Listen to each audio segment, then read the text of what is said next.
For a while, our choices when it comes to sporty but still kind of common sedans only included the Honda Civic RS, the Mazda 3, and even the GAC MPOW. But Hyundai wants to also compete in that segment with their new car right here, the Hyundai Elantra, in its top-of-the-line N-Line. In this video, let's see if number one, this car is any good, and number two, can it really keep up with the legacy and maybe even the performance that the Honda Civic RS as well as the Mazda 3 has been giving us for a while now. So in terms of styling, the Hyundai Elantra N-Line can definitely keep up with the rest of those vehicles. I mean, it looks like a very sharp vehicle. Even if you don't get this N-Line, the Elantra had always been looking quite nice, at least for this generation of the vehicle. There's just so much sharp lines that you will find on this hood and even on this grille. And since it is the N-Line, you do get a lot of blacked out accents. The lighting assembly looks quite sharp too with DRLs on it. And if you look at this grille right here, it even does say N-Line. So this truly is like the equivalent of the RS. Move towards the side of the Elantra N-Line, 18-inch blacked out rims with an N-Line or an N center cap, an N-Line badge by this fender, blacked out accents by the windows as well as the wing mirrors, and well, the side skirts down below, those are also blacked out. Now as we move towards the corner over here, you also notice that this quarter panel, honestly, it looks really nice. This is one of the best looking quarter panels I've seen in a sedan so far, especially for those that want something a little bit more sporty. And the same thing does go for its trunk. There's a lot of things going on here. I like how there's a crease by the center of the trunk. I like how there's a light bar running across the entire width of it. And I also like how the reverse camera is actually positioned up above. That way it doesn't get quite dirty easily, unlike others which they end up putting and mounting quite low. What is pretty weird about the Elantra N-Line though is instead of giving you like quad exhaust or one on each side to make it look symmetrical, they decided to give you just dual exhaust and on one side only, which makes it look a little bit odd. Nonetheless, these are real dual exhausts, so yeah, at least you have that. You also get a spoiler over here, and the trunk release button is actually right below the Hyundai logo. And as you open that up, you will notice that the trunk space is quite huge. It is probably a little bit bigger compared to what you'd even get with the Honda Civic RS. So yes, storing a lot of things in here is very much doable, and those rear seats can also fold down 60/40. If in the Honda Civic and on the Mazda 3, you have a very similar engine setup, powertrain setup for the entire lineup with the exception of the hybrids, for the Elantra, you actually have a very different powertrain compared to the lower end models of the Elantra line. So what you have here is a 1.6 liter turbocharged gasoline engine giving you 204 horsepower and 265 Newton meters of torque, mated to a 7-speed dual clutch transmission. So yeah, enthusiasts will definitely like this setup over here.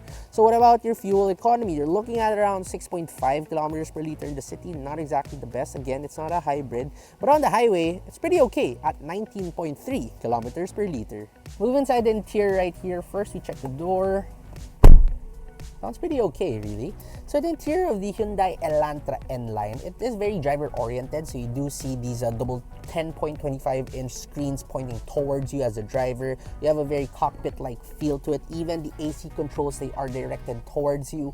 However, while there are soft touch materials on it, all over, they seem to be very thinly padded. So yeah, and the material feel to it, it does feel a little bit cheap. It is still pretty far off from what you would get with the Honda Civic RS, for example, or even the Mazda 3. It is a little bit similar more to, let's say, a Toyota Corolla Altis GRS. But that aside, it still is a very good interior in terms of the equipment that they gave you. So you do have paddle shifters right here. Since it is the N-Line, you do have red stitching too. The N badging for your steering wheel, an N badged shifter, also with red accents, and the seats, they are that semi-bucket type. Power adjustable for the driver side, manual adjustable for the passenger side, also with an N badge by the center and red stitching as well. Let's go back to those screens. These are about the same screens and user interface as you would find with other Hyundai models such as the Staria or even the Hyundai Ioniq 5 and the Ioniq 6. But what's quite weird here is on the left of these screens, there's a drive mode button. I don't know why it's mounted over there, but for some reason, it feels quite cheap, and it feels like You know, one of those change view or accept challenge buttons you find in initial D and maximum tune in time zone? Yeah, it feels and sounds like that, so I'm definitely not a fan of that. The AC system, dual zone climate control, but the knobs, while yes, I do appreciate physical buttons and knobs, they also do feel quite cheap.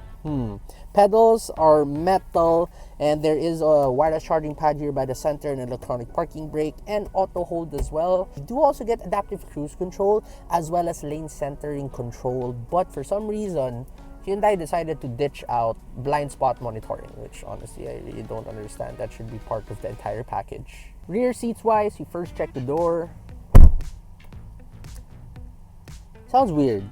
It does sound good from a thud perspective, but there also seems to be a lot of hollowness by the center. I've never really heard that in any car door. Anyway, that aside, the materials of the door on the sides, they're also just, slightly softer by the center, but the rest of it is hard touch plastic, so it is quite similar to what you'd find in front. Space is pretty good here though. At 5'6" tall, I have about 10 inches of legroom, so that is really good. And in terms of the thigh support for the seats, those are pretty good too. You don't really get like bucket seats here at the back, so if the driver is driving pretty fast, you could possibly get thrown around a little bit here at the back. But yeah, headroom is good, and you also have this center armrest with 2 cup holders and your very own air vents, 2 of them, plus 2 USB-C ports by the bottom. But for some reason, I haven't seen this in practically any modern vehicle. Look at this! A lap belt. So while there is a center seat with a center headrest, you only get a lap belt. Don't all cars nowadays come with those, like, at least a 3-point seat belt, which comes from like the center of the headliner, or at least at the back of the backrest? But look at this. Anyway, so should you see the third person back here? For shorter journeys, that's perfectly fine. Transmission tunnel, it truly isn't that big, so yeah, you can, just maybe not for the longest of journeys. And this car truly is very driver oriented. I don't think you're really supposed to fit a lot of people here all the time, because they didn't even give you a single map pocket. It really is odd here at the back of the Hyundai Elantra N-Line. Now let's drive the Hyundai Elantra N-Line, and let's start with the things I really like about it. So that would be the powertrain, because the 1.6 liter turbo that you have here paired with this 7-speed dual clutch transmission, it feels quite raw. Now you combine that with the exhaust note that also sounds pretty good, although a bit quiet, and you have a car that is quite fun to drive. But when it comes to sports sedans or sporty cars in general, it's not always just about the powertrain. You want it to handle well, right? And I do have to admit that the Elantra N-Line, it does handle well. It's probably not the best handling in its class. A Mazda 3 would handle better, a Honda Civic RS would handle better, but it is more than enough. However, in terms of the comfort of it though, it doesn't hurt as much as a Honda Civic RS, but it does seem to be a lot more playful and jittery over bad roads, so that is something to watch out for. Same thing for noise. I mean, even at just like 50 kilometers per hour, so I do hear a lot of noise creeping inside here. They get up to the highway at around 100, and yes, you do hear a lot of noise. It's not annoying, but it still is there. And I would say that the steering, does it steer well? Yes. Does it go where you want to go? Yes. Does it really understeer? Not really, despite being front-wheel drive. However, what I don't like about it is I can't really feel where the front tires are pointing. There is weight to the steering, but it feels very artificial, and it feels quite numb. So yeah, not exactly my first choice when it comes to steering. Going for, again, Mazda 3 with its Jinba E-Type, man and horse, man and car as one. You feel connected. Here you don't.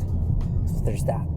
But what I like about it, again, would be the fact that its advanced driver assistance system functions are quite good. It's smooth both at high speed, it's smooth at low speeds, but the transmission at low speed, of course, it is a dual clutch transmission. You do have a little bit of jerk, and it does roll back a little bit, but just a minor complaint. Overall, great feeling vehicle. Not the sportiest, but sporty enough. That's my conclusion right here. The Hyundai Elantra N-Line may not have a hybrid powertrain, making it probably not the first choice for people looking for an efficient vehicle. It may not have the chassis control as well as the driving dynamics of a Mazda 3 and a Honda Civic. However, it does have a powertrain with a dual clutch transmission that feels very punchy, something that a lot of car enthusiasts might actually like. So if you have 1,795,000 pesos, I wouldn't say that this is the number one choice that you should get, but it surely is one of those cars that you should probably go out for a test drive, take for a test drive, and add in your short list if you do want a sporty oriented but still very dailyable sporty sedan.